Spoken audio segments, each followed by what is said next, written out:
The police spying on citizens, defending inmates on death row, protesters in the streets, detaining immigrants and discriminating against them, helping young people create gay-straight alliances, defending religious expression in schools.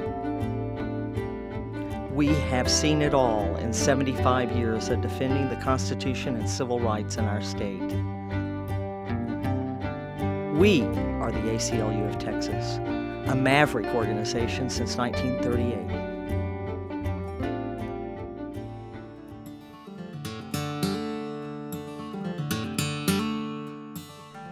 Our roots in Texas go back to 1938 when pecan shellers in San Antonio decided to strike for better working conditions and a living wage.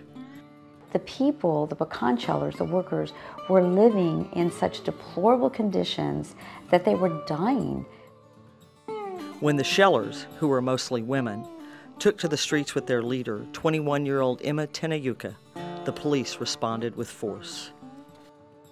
The police brutality, and it really was brutality, what you had were scenes of police dragging women into their police cars. It was really an insidious thing that the police were doing by placing all these women in jail in hopes that that would break the strike. Legendary San Antonio Congressman Maury Maverick decided to step in. He created what became the Texas chapter of the ACLU and brought lawyers in to help the jailed women.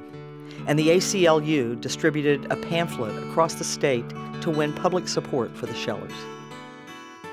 It is an important turning point in Latino consciousness. The pecan shellers, for example, did have an effect in bringing public housing to San Antonio, did have an effect in bringing better sanitation to the west side. And in that sense, although these were not their battles, they did win them. People realized that they could effect change. I think before there was such misery and such hopelessness that they didn't have that realization.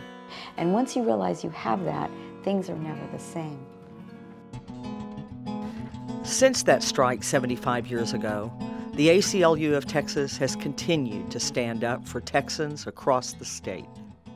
You know, the ACLU for many, many years was kind of like a firefighters union. You know, we went and put out fires where legal problems arose, and lawyers could go to court and make change.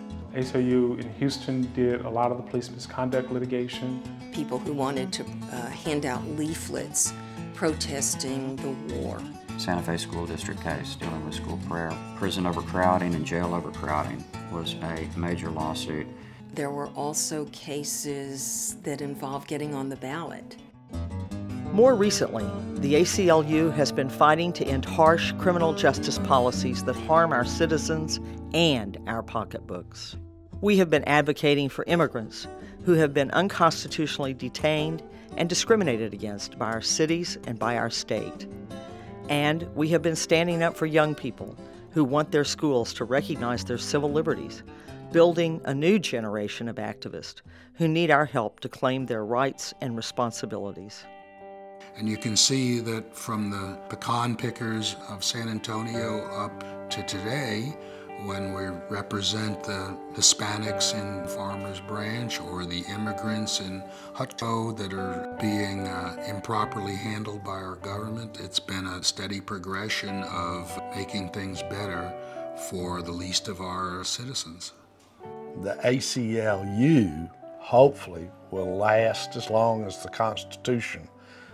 And unfortunately, I would say when the ACLU goes away, probably that will be a contributor to the demise of our Constitution.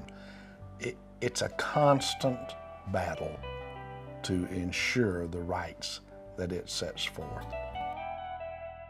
The ACLU has been defending our rights for 75 years in Texas. Please join us in support of 75 more.